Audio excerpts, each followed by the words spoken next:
We like to use almonds for a couple of reasons. And we make our own almond butter. So we take the almonds and we've got a grinder that grind them up, and it almost looks like a meal in a way. Almonds are easy to work with. They're not too oily. Almond butter is more mild.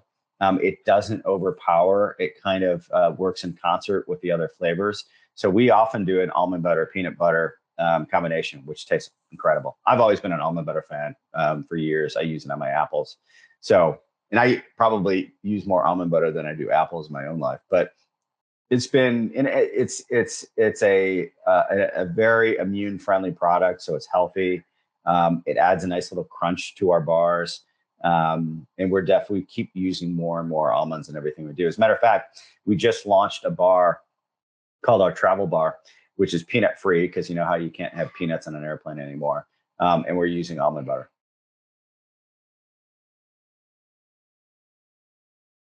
One of the big problems that people have with bars is that they're mushy, because the way they're manufactured is called extruded.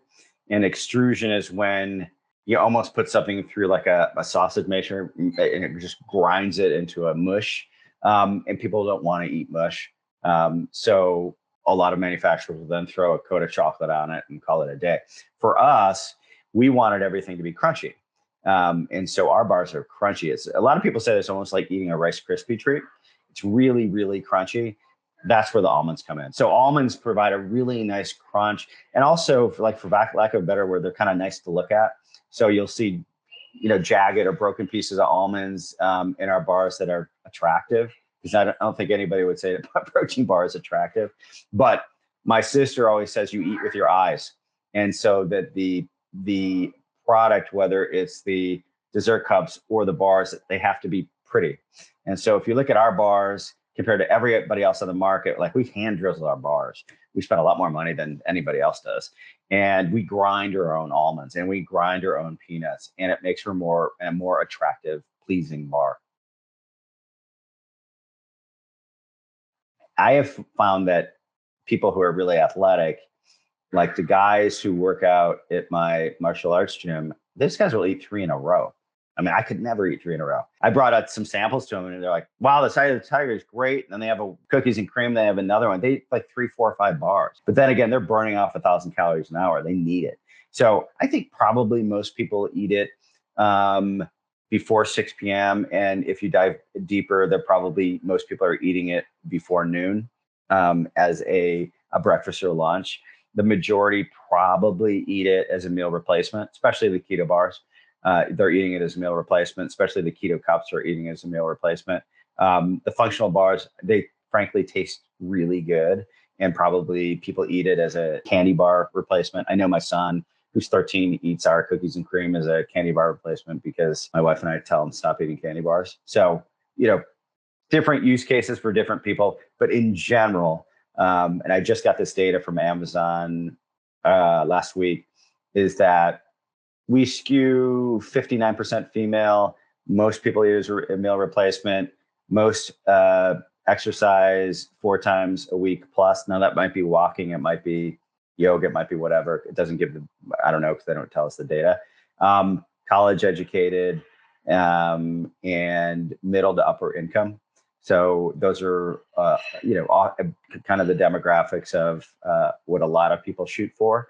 But we want to make our bars user friendly and ubiquitous enough that anybody can try them. I want people who haven't walked in a gym for 10 years to try them, because maybe that will start in some capacity on their health journey, right? Eating better. You don't have to spend your life in the gym to be healthy. You really don't. What you have to do is, 99% of being healthy is what you put in your mouth, and you can't eat garbage. And so a good part of that journey is definitely eating a JiMMY bar.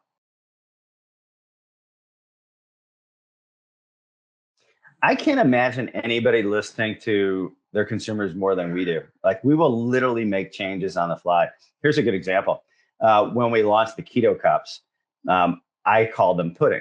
And then we did a beta test. We launched on jimmybars.com and we launched on Amazon. People kept saying it's too thick. It's not pudding. It's It's a ganache. It's brownie batter. Now, I've personally never made brownies in my life, but I guess it tastes like our product. So it's a gooier, it's more rich, it's more decadent. Also with pudding, people think of pudding, they think of, okay, snack pack for 20 cents a cup, right? So from there, literally just from Amazon reviews, we changed the name of the product. Another thing that I personally do is when I'm meeting with a retail buyer at wherever, the last question I always ask the buyer is, what innovations are you looking for that you can't find?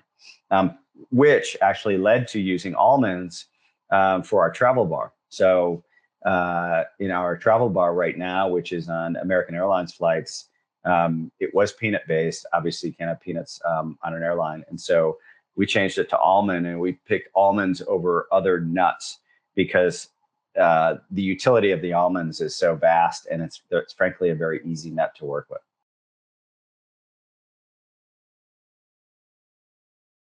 I'll go back to my low carb pizza with almond flour. And I think that's going to be really big. There are others on the market. They just don't taste that good. I do have a secret weapon. My sister's husband is a classically trained chef from Naples, Italy, literally makes the best pizza in the world. So that's what we've been messing around with almond flour.